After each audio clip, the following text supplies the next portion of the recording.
Hello dear students, welcome back to Y B biology classes. आज का हमारा topic रहेगा कॉम्प्लीमेंटेशन और the complement system. Major effector of the humoral branch of immune system. Main की जो complementation system है वो जो हमारी ह्यूमरल ब्रांच है इम्यूनोलॉजी की, उसका मेजर इफेक्टर सिस्टम है। इसके बारे में सबसे पहले रिसर्च हुई थी 1890s में, और जूलिस बोर्डेट नाम के एक साइंटिस्ट हुए थे। इनका नाम हमने पहले भी पढ़ा है जब हमने हिस्ट्री ऑफ इम्यूनोलॉजी पढ़ा था, हिस्टोरिकल पर्सपेक्टिव की बात की थी। तो जो जूलिस बोर्डेट थे उन्होंने इसके बारे में सबसे पहले रिसर्च की थी इन 1890s में। देन उसके बाद पॉल एहरलिच आए थे जिन्होंने ये कॉम्प्लीमेंट टर्म दी थी। In Berlin define it as, Berlin language में इन्होंने क्या डिफाइन किया था, the activity of blood serum, blood serum की एक्टिविटी, वो वाली activity that complete the action of antibody, जो कि एंटीबॉडी के एक्शन को कंप्लीट करे to cause lysis of bacteria and antigen. कि बैक्टीरिया हो, वायरस हो, किसी भी टाइप का कोई भी एंटीजन हो, उसको ब्रेक डाउन करने के लिए हमारे ब्लड सीरम की वो वाली एक्टिविटी जो कि एंटीबॉडी के एक्शन को कंप्लीट करती हो is known as complement system. ये टर्म कॉम्प्लीमेंट किसने दी थी, पॉल एहरलिच ने दी थी। और ये जो डेफिनेशन है कॉम्प्लीमेंट सिस्टम की, ये इन्होंने ही डिफाइन की थी। डिस्कवर किसने किया था, रिसर्च इसके बारे में किसने की थी, जूलिस बोर्डेट ने की थी। It include more than 30 soluble and cell bound protein, कि 30 से भी ज़्यादा सेल से जुड़े हुए और सोल्यूबल प्रोटीन इसके अंदर मिलते हैं। Biological activities of this system affect both innate and acquired immunity, कि जो बायोलॉजिकल एक्टिविटी है इस सिस्टम की, वो दोनों तरीके की इम्यूनिटी को अफेक्ट करती है, चाहे वो इन्नेट इम्यूनिटी हो चाहे वो एक्वायर्ड इम्यूनिटी हो। ये एज एन कैस्केड काम करता है। कैस्केड का मतलब क्या होता है कि जैसे कोई एक रिएक्शन एक्टिवेट हुई, वो क्या करेगी, किसी दूसरे को एक्टिवेट करेगी, वो फिर फर्दर तीसरे को, चौथे को, इस तरीके से एक रिएक्शन के एक्टिवेट होने के बाद फर्दर सीरीज़ में बहुत सारी रिएक्शन का एक्टिवेशन चलता है। उसको हम क्या बोलते हैं, कैस्केड पाथवे। देन फंक्शन क्या है कॉम्प्लीमेंट के, lysis of cell, bacteria and virus की हमारी बॉडी के अंदर जो भी एंटीजन प्रेजेंट हुआ है, या हमारी बॉडी की ऐसी सेल जो कि अब हमारी बॉडी के अगेंस्ट काम करने लगी हैं, तो उनको ब्रेक डाउन करना कॉम्प्लीमेंट सिस्टम का काम है। Opsonisation which promote phagocytosis of a particular antigen, ये क्या करता है, ऑप्सोनाइजेशन करता है, जिस वजह से एक पर्टिकुलर जो एंटीजन है उसका फैगोसाइटोसिस पॉसिबल हो पाएगा। Binding to specific complement receptor on a cell of immune system, कि जो हमारे इम्यून सिस्टम की जो सेल है उसके ऊपर जो रिसेप्टर्स प्रेजेंट हैं, उन रिसेप्टर के साथ ये क्या होता है, बाइंड होता है। तो उन रिसेप्टर के साथ ये बाइंड होगा कि कॉम्प्लीमेंट सिस्टम में क्या किया जाएगा, स्पेसिफिक कॉम्प्लीमेंट रिसेप्टर्स के साथ बाइंड होंगे, triggering specific cell function, inflammation and secretion of immunoregulatory molecule. क्या किया जाएगा कि कोई भी सेल है, हमारे इम्यून सिस्टम की कोई भी सेल है, उस सेल के ऊपर जो रिसेप्टर प्रेजेंट है, वो रिसेप्टर कैसा है, कॉम्प्लीमेंट रिसेप्टर है वो, कि जो कॉम्प्लीमेंट सिस्टम के जो मॉलिक्यूल हैं, जो प्रोटीन्स हैं, उनके लिए वो रिसेप्टर बना है। तो जैसे ही वो प्रोटीन आके उस रिसेप्टर पे बाइंड होंगे, तो उससे ट्रिगरिंग होगी सेल के फंक्शन की। कौन कौन से फंक्शन, इन्फ्लेमेशन होगा, इम्यून रेगुलेटरी मॉलिक्यूल का सीक्रेशन किया जाएगा। देन लास्ट फंक्शन क्या है, इम्यून क्लियरेंस, मतलब कि which remove immune complex from the circulation and deposit them in spleen and liver, कि जो इम्यून कॉम्प्लेक्सेस हैं उनको ब्लड से हटा के और उन्हें स्प्लीन एंड लीवर में डिपॉजिट कर दिया जाएगा, ताकि उनका जो क्लियरिफिकेशन है वो हो सके, उन्हें साफ़ किया जा सके, काम होने के बाद उनका सफाया कर दिया जाएगा। देन हम बात करते हैं कंपोनेंट ऑफ कॉम्प्लीमेंट, कि कौन कौन से कंपोनेंट है। तो इसके जो कंपोनेंट है वो प्रोटीन या ग्लाइकोप्रोटीन के बने हुए हैं। देन जो ये प्रोटीन और ग्लाइकोप्रोटीन है, इनकी सिंथेसिस लीवर की जो हिपेटोसाइट है वहाँ पे होगी। इसके अलावा मोनोसाइट है, मैक्रोफेजेस है और एपिथेलियल सेल है, वहाँ पे इन जो प्रोटीन और ग्लाइकोप्रोटीन है जो कि कंपोनेंट है कॉम्प्लीमेंट सिस्टम के, जिन कॉम्प्लीमेंट सिस्टम में जो प्रोटीन और ग्लाइकोप्रोटीन काम आते हैं, उनकी सिंथेसिस लीवर की हिपेटोसाइट्स में और इसके अलावा मोनोसाइट में, मैक्रोफेज में, एपिथेलियल सेल में होगी। ये हमारा जो ब्लड का सीरम है उसका जो ग्लोब्यूलिन फ्रैक्शन है उसका 5% कंसिस्ट करेगा। मतलब टोटल ब्लड का जो ग्लोब्यूलिन फ्रैक्शन है उसका 5% कॉम्प्लीमेंट सिस्टम के जो प्रोटीन और ग्लाइकोप्रोटीन है वो फॉर्म करते हैं। Most circulate in serum as per proenzyme and zymogens. ये ब्लड के अंदर इनएक्टिव फॉर्म में रहेंगे, जो प्रोएंजाइम है या जाइमोजेंस की फॉर्म में रहेंगे, इनएक्टिव फॉर्म में रहेंगे। जब भी इन्हें एक्टिव करने की ज़रूरत पड़ेगी तो जो प्रोटियोलिटिक क्लीवेज है वो परफॉर्म किया जाएगा। उसकी वजह से जो इनहिबिटरी फ्रेगमेंट है वो रिमूव कर दिया जाएगा और एक्टिव साइट को एक्सपोज किया जाएगा, जिसकी वजह से ये एक्टिव होंगे। Complement reaction sequence start with an enzyme cascade. कि जो कॉम्प्लीमेंट रिएक्शन है वो कैस्केड से स्टार्ट होंगी। मैं जाऊँ नहीं तो खाएगी जाऊँ नीचे। Complement reaction sequence start with an enzyme cascade. की एंजाइम कैस्केड से स्टार्ट होंगे। कंपोनेंट कौन कौन से डेजिग्नेटेड है इसमें? एक तो न्यूमेरिकल्स आते हैं, C1 से C9 तक इसमें न्यूमेरिकल फॉर्म है। लेटर सिंबल यूज़ करते हैं हम, for example factor D। By trivial names जैसे कि HRF, होमोलोगस रेस्ट्रिक्शन फैक्टर। तो ये इन 3 तरीके के जो कंपोनेंट है डिज़ाइन किए गए हैं for complement system. Peptide fragments formed by activation of component are denoted by small letter। कि जो कॉम्प्लीमेंट सिस्टम है उसके जो बड़े बड़े प्रोटीन हैं, जब उनका एक्टिवेशन किया जाएगा, जब वो इनएक्टिव फॉर्म में है तो दो कंपोनेंट आपस में ज्वाइन है, लेकिन जब उन्हें एक्टिव फॉर्म में कन्वर्ट किया जाएगा तो उनका फ्रेगमेंटेशन होगा। और फ्रेगमेंट में जैसे कि ये बड़ा कोई प्रोटीन है, इस प्रोटीन को ये इनएक्टिव फॉर्म में ये 2 A एंड B कंपोनेंट से मिलके बना है।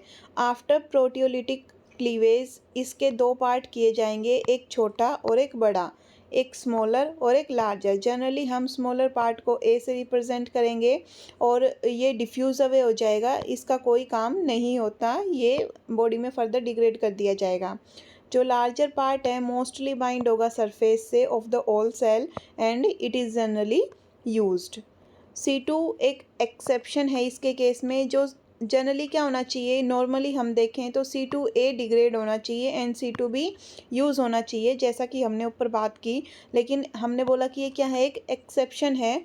तो यहाँ क्या किया जाएगा कि C2A को तो रखा जाएगा, वो लार्जर क्लीव्ड फ्रेगमेंट है, और जो C2B है उसे डिफ्यूज़ अवे किया जाएगा। तो ये याद रखेंगे कि ये एक हमारे पास एक्सेप्शन है।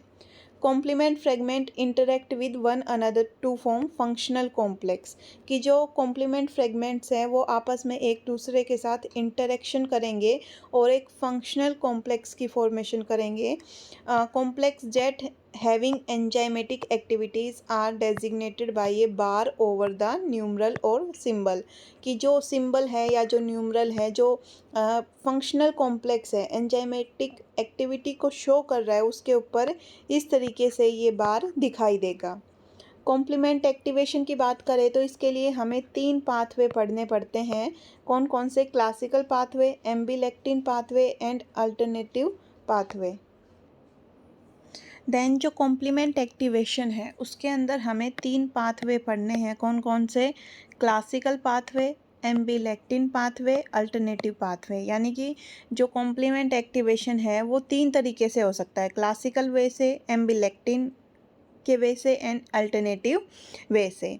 तो इन्हें हम पहले तो थोड़ा सा कंपैरेटिव टाइप का है, देन इनके एक एक के बारे में अलग से भी पढ़ेंगे। क्लासिकल पाथवे की अगर हम बात करें तो ये मेजर पाथवे है।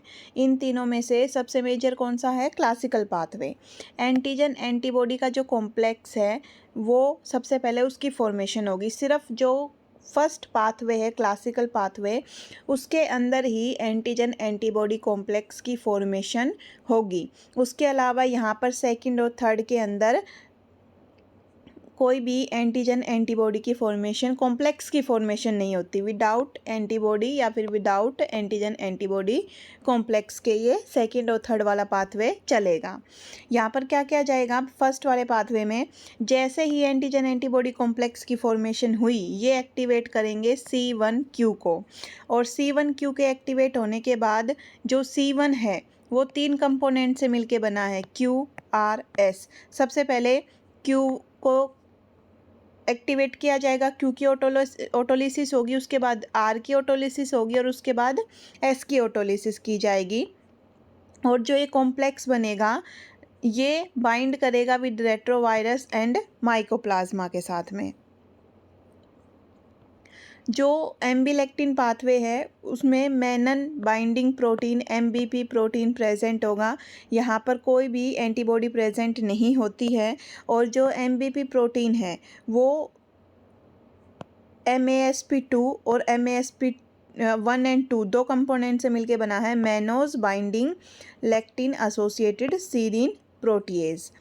देन अल्टरनेटिव पाथवे में ये बिना किसी एंटीजन एंटीबॉडी कॉम्प्लेक्स की फॉर्मेशन के बनता है, और इसका दूसरा नाम है प्रोपर्डीन पाथवे। दूसरा नाम क्या है इसका, प्रोपर्डीन पाथवे। ये दोनों ही सेकंड और थर्ड वाला both doesn't depend on antibody for their activation. लेकिन ये वाला क्या था कि एंटीजन एंटीबॉडी के कॉम्प्लेक्स की वजह से एक्टिवेट हो रहा था, पहले ये कॉम्प्लेक्स बनेगा फिर एक्टिवेशन होगा, लेकिन यहाँ पर एंटीबॉडी की रिक्वायरमेंट नहीं पड़ती फॉर एक्टिवेशन।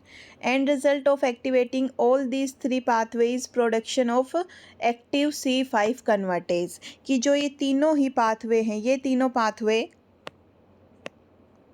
ये जो तीनों पाथवे हैं इनका एंड रिजल्ट क्या है, इनका लास्ट कंक्लूजन क्या निकलेगा, एक्टिवेशन ऑफ C5 कन्वर्टेज, की जो C5 कन्वर्टेज है उसको एक्टिवेट किया जाए, और वो जो कन्वर्टेज C5 कन्वर्टेज है वो C5 को 5A और 5B में कन्वर्ट करेगा। जैसे इस वाले जो फ्लो चार्ट है उसमें हमें साफ दिखाई दे रहा है कि एंड रिजल्ट हमारा क्या है, C5 कन्वर्टेज का C5 को C5B और C5A में कन्वर्ट करना। तो जो फर्स्ट सेकंड थर्ड तीनों का एक ही काम है लास्ट में आके। इसके अंदर क्या है कि इम्यूनोलॉजिकल कॉम्प्लेक्स है जो एंटीजन एंटीबॉडी, उसमें एंटीबॉडी कौन सी है, IgM या IgG एंटीबॉडी, ये एक्टिवेट करेगी C1Q को, फिर QR को, RS को, देन ये क्लीव करेगा C4 को एंड C2 को। C4 और C2 को कौन क्लीव करता है, जो ये वाला कॉम्प्लेक्स बनता है QRS का, C1QRS का, वो क्लीव करेगा C4 एंड C2 को। और हमें पता है कि C2 का जो लार्जर कॉम्प्लेक्स स्मॉलर कॉम्प्लेक्स है वो काम आता है, और जो B वाला है वो रिमूव आउट हो जाएगा, डिफ्यूज़ आउट होगा। तो यहाँ पर तो 2 का A 4 का B, बाकी सब में हमें कौन दिखेगा, B दिखेगा, लेकिन यहाँ पर सिर्फ 2 का हमें A पार्ट लेना है। जो माइक्रोबियल सरफेस है, माइक्रोबियल सरफेस जो सेकंड वाला है वो माइक्रोबियल सरफेस के ऊपर काम करता है MBL। ये एक्टिवेटेड होगा by mannose on bacterial cell, bacteria cell के ऊपर जो मैनोज है उससे ये वाला पाथवे एक्टिवेट होगा, और ये भी C4 एंड C2 को एक्टिवेट करेगा, जिसकी वजह से फर्स्ट और सेकंड की वजह से C4B 2A कॉम्प्लेक्स बनेगा। जो थर्ड वाला है उसके अंदर भी माइक्रोबियल सरफेस का ही रोल है, इसमें क्या किया जाएगा, माइक्रोबियल सरफेस की वजह से C3 एक्टिवेट होगा।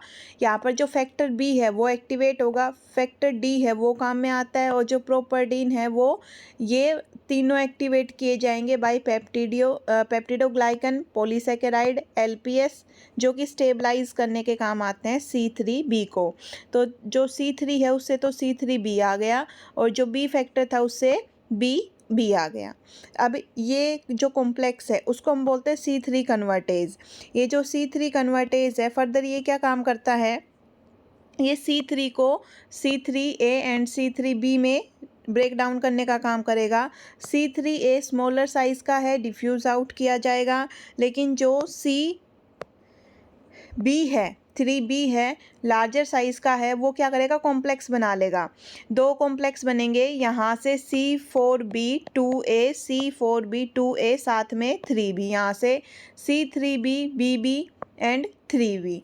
ये C5 कन्वर्टेज है। C5 कन्वर्टेज क्या करेगा, C5 को C5B एंड C5A में कन्वर्ट करेगा। जो C5A है वो A रिमूव कर दिया जाएगा और जो C5B है फर्दर वो C6, C7, C8 और 9 के साथ मिलके कॉम्प्लेक्स बनाता है C5B से C9 तक का complex, C5B, 6B, 7B, 8B, 9B। Then ये जो कॉम्प्लेक्स है वो मेम्ब्रेन अटैक कॉम्प्लेक्स है, मैक कॉम्प्लेक्स बोलते हैं इसे। ये फाइनल रिजल्ट है इन तीनों पाथवे का और ये काम करता है सेल को लाइसिस करने में। Extremely liable and become inactive within 2 minutes unless C6 bind to it and stabilize its activity. कि जो C5B है वो इनएक्टिव होगा विद इन 2 मिनट जब तक कि C6 आके उसके साथ बाइंड ना हो जाए और उसे स्टेबलाइज ना कर दें। अब एक एक करके इन पाथवे के बारे में हम थोड़ी थोड़ी बात करने वाले हैं। सबसे पहले हम बात करते हैं क्लासिकल पाथवे की। Classical pathway began with the formation of soluble antigen antibody complex, जिसे हम क्या बोलते हैं, इम्यून कॉम्प्लेक्स बोलते हैं एंटीजन एंटीबॉडी का। और ये कैसा होता है, सोल्यूबल होता है। और with the binding of antibody to antigen on a suitable target such as a bacterial cell, या की बाइंडिंग हो एंटीबॉडी की टू एंटीजन और वो एंटीजन कहाँ पे हो, बैक्टीरिया की सेल के ऊपर हो। यहाँ पर IgM और IgG एंटीबॉडी एक्टिवेट की जाएंगी। ये पार्टिसिपेट करती हैं IgG की, IG1, 2, 3 तीनों टाइप की। ये दोनों क्या करेंगी, can activate classical complement pathway. Initially जितने भी कंपोनेंट होते हैं वो इनएक्टिव स्टेट में होंगे। सबसे पहले C1 को एक्टिवेट किया जाएगा। कौन करेगा, जो कॉम्प्लेक्स बनेगा वो एंटीजन एंटीबॉडी का जो कॉम्प्लेक्स होगा वो C1 को एक्टिवेट करेगा। फिर C1 एक्टिवेट होगा तो C1Q सबसे पहले, उसके बाद R और उसके बाद S।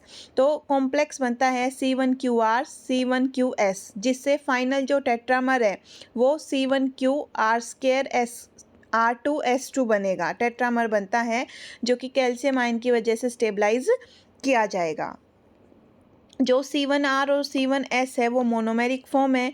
इनके अंदर ना 2 डोमेन प्रेजेंट होते हैं। ये इस टाइप का इनका स्ट्रक्चर होता है। एक कैटालिटिक डोमेन प्रेजेंट होता है और एक इंटरेक्शन डोमेन प्रेजेंट होता है। ये इसे साफ दिखाई दे रहा है कि कौन सा कैटालिटिक डोमेन है और कौन सा इंटरैक्टिव डोमेन है। फिर हम बात करते हैं लेक्टिन पाथवे की। लेक्टिन क्या है, lectin are proteins that recognise and bind to specific carbohydrate target. कि लेक्टिन क्या है, lectins are protein that recognise, ऐसे प्रोटीन जो कि पहचानने का काम करते हैं और बाइंड करते हैं कुछ स्पेसिफिक कार्बोहाइड्रेट टारगेट के ऊपर। मतलब बैक्टीरिया के जो सरफेस है उसके ऊपर कुछ स्पेसिफिक टाइप के जो कार्बोहाइड्रेट है उनको पहचान के, उनको टारगेट करके और उनके साथ बाइंड करने का काम करते हैं। ये C1 एक्टिवेशन को इंक्लूड नहीं करता, जैसा कि हमने फर्स्ट वाले क्लासिकल पाथवे में देखा। Lectin pathway is activated by binding of mannose binding lectin. कि MBL के बाइंड होने की वजह से यहाँ पर एक्टिवेशन होगा पाथवे का, लेक्टिन पाथवे का। पिछले वाले क्लासिकल में हमने क्या देखा था, एंटीजन एंटीबॉडी के कॉम्प्लेक्स बनने की वजह से पाथवे स्टार्ट हो रहा था। यहाँ पर MBL की बाइंडिंग की वजह से पाथवे स्टार्ट होगा। किससे बाइंडिंग होगी, to mannose residue on glycoprotein और carbohydrate on the surface of microorganism including कौन कौन से, साल्मोनेला, लिस्टेरिया, निजेरिया स्ट्रेन है। इनके जब जो कार्बोहाइड्रेट है इनकी सरफेस के ऊपर या फिर इनके सरफेस के ऊपर जो ग्लाइकोप्रोटीन है जिनके ऊपर मैनोज रेजिड्यू हैं उनकी बाइंडिंग होती है। जब इनके साथ बाइंडिंग होगी तो लेक्टिन पाथवे एक्टिवेट होगा। MBL is an acute phase protein produced in inflammatory response. ये एक्यूट फेज का प्रोटीन है जो कि इन्फ्लेमेटरी रेस्पॉन्स जब प्रोड्यूस होगा उस टाइम पे ये प्रोड्यूस किया जाता है इन्फ्लेमेटरी रेस्पॉन्स के टाइम पे। Its function is same that of C1Q। इसका जो MBL का फंक्शन है वो किसके सिमिलर है, C1Q के। MBL bind to surface of cell और पैथोजन, पैथोजन या सेल के सरफेस के साथ ये बाइंड होगा। किसके थ्रू बाइंड होगा पैथोजन की सरफेस के साथ, MASP1 और MASP2 प्रोटीन से। This complex cause cleavage of C4 and C2 alternative pathway की अगर हम बात करें, it is a component of innate immune system. हमने स्टार्टिंग में ही देखा था जब हम डेफिनेशन की बात कर रहे थे कि ये इन्नेट और एक्वायर्ड दोनों तरीके की इम्यूनिटी को अफेक्ट करता है। तो जो थर्ड वाला है अल्टरनेटिव पाथवे, वो किससे रिलेटेड है? इन्नेट इम्यून सिस्टम का कंपोनेंट है।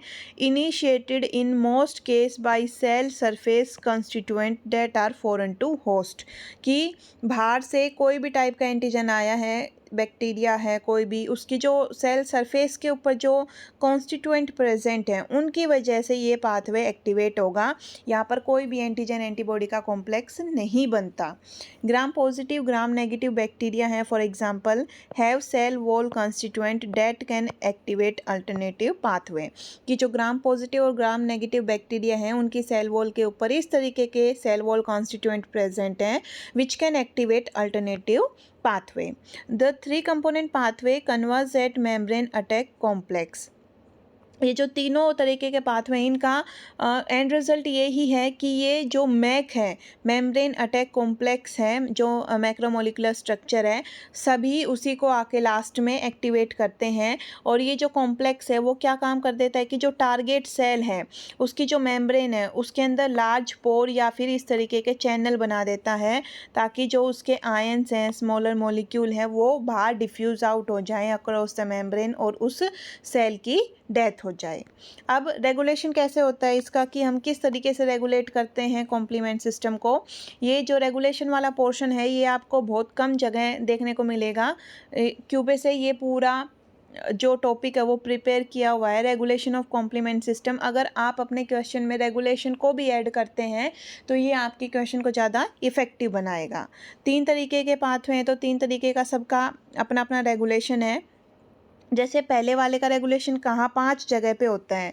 Before assembling of convertase activity, कि कन्वर्टेज की एक्टिविटी से पहले ये जो रेगुलेशन है वो काम करते हैं। रेगुलेशन दोनों तरीके के हैं, पॉजिटिव भी और नेगेटिव भी, मतलब कि इनहिबिट भी कर सकते हैं पाथवे को और आगे फर्दर चला भी सकते हैं उसे।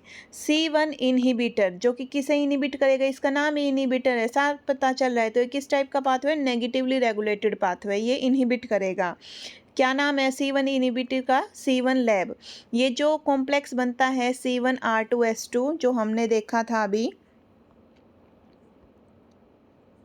C1R2S2 कॉम्प्लेक्स हमने अभी थोड़ी देर पहले बात की थी इसके बारे में।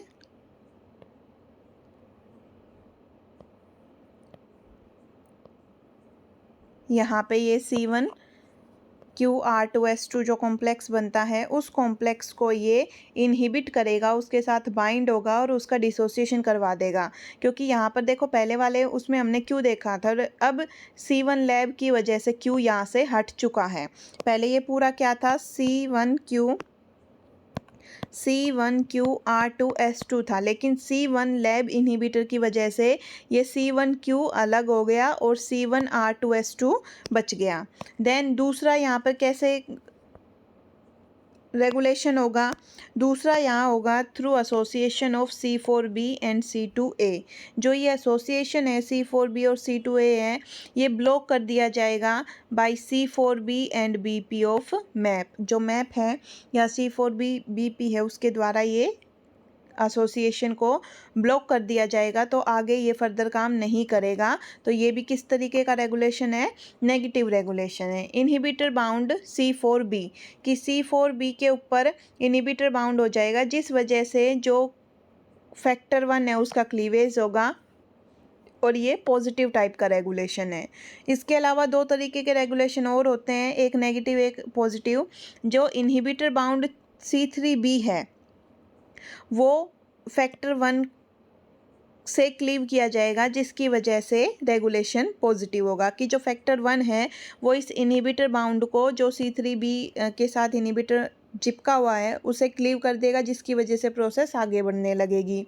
यहाँ पे भी क्या होगा कि C4b के साथ में जो इनहिबिटर चिपका हुआ है बाउंड फॉर्म है उसे फैक्टर 1 क्लीव कर देगा, जिसकी वजह से पॉजिटिव रेगुलेशन होगी। तो यहाँ ये बात याद रखें कि जो रेगुलेशन है पॉजिटिव वाली वो इनहिबिट फैक्टर 1 कर रहा है, फैक्टर 1 क्लीव कर रहा है किसे, C3b और C4b के साथ जो भी इनहिबिटर जुड़े हुए हैं उनको हटा के उसे फर्दर एक्टिवेट करने का काम करता है, ये पॉजिटिव में। नेगेटिव में क्या है कि जो बाइंडिंग है C3b की एंड फैक्टर बी की, उसको इनहिबिट किया जाता है बाय CR1 MCP और फैक्टर H। तो ये किस तरीके का नेगेटिव रेगुलेशन है, ये नेगेटिव रेगुलेशन है। जो सेकंड पाथवे है वो कहाँ कहाँ रेगुलेट किया जा सकता है, ये तो बिफोर असेंबली ऑफ कन्वर्टेज, कहाँ पर, जो C5 वाला कन्वर्टेज हम पढ़ते हैं ना कि C3b का कन्वर्टेज यहाँ से ऊपर ऊपर, तो इसका रेगुलेशन चलेगा। देन जो सेकंड वाला है वो आफ्टर असेंबली ऑफ कन्वर्टेज की असेंबली के बाद में ये काम करेगा।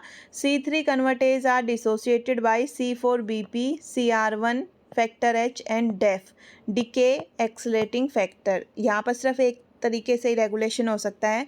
थर्ड वाले पाथवे के अंदर रेगुलेशन एट मैक की, जो लास्ट वाला जो सबसे लास्ट में आके जो हम एंड रिजल्ट देखते हैं कि इनका एंड रिजल्ट क्या है, MAC cell lysis membrane attack complex. तो जो थर्ड वाला पाथवे है वो मैक के ऊपर ही रेगुलेट होगा। दो तरीके से हो सकता है कि जो एस प्रोटीन है prevent insertion of C5b67 MAC component in the membrane, कि मेम्ब्रेन के अंदर जो मैक का ये कंपोनेंट है इसे ये इंसर्ट नहीं होने देगा एस प्रोटीन, जिससे वहाँ पर फिर पोर नहीं बनेंगे, चैनल नहीं बनेंगे, आयंस और सोल्यूबल प्रोटीन बाहर नहीं निकलेंगे और सेल की लाइसिस नहीं हो पाएगी।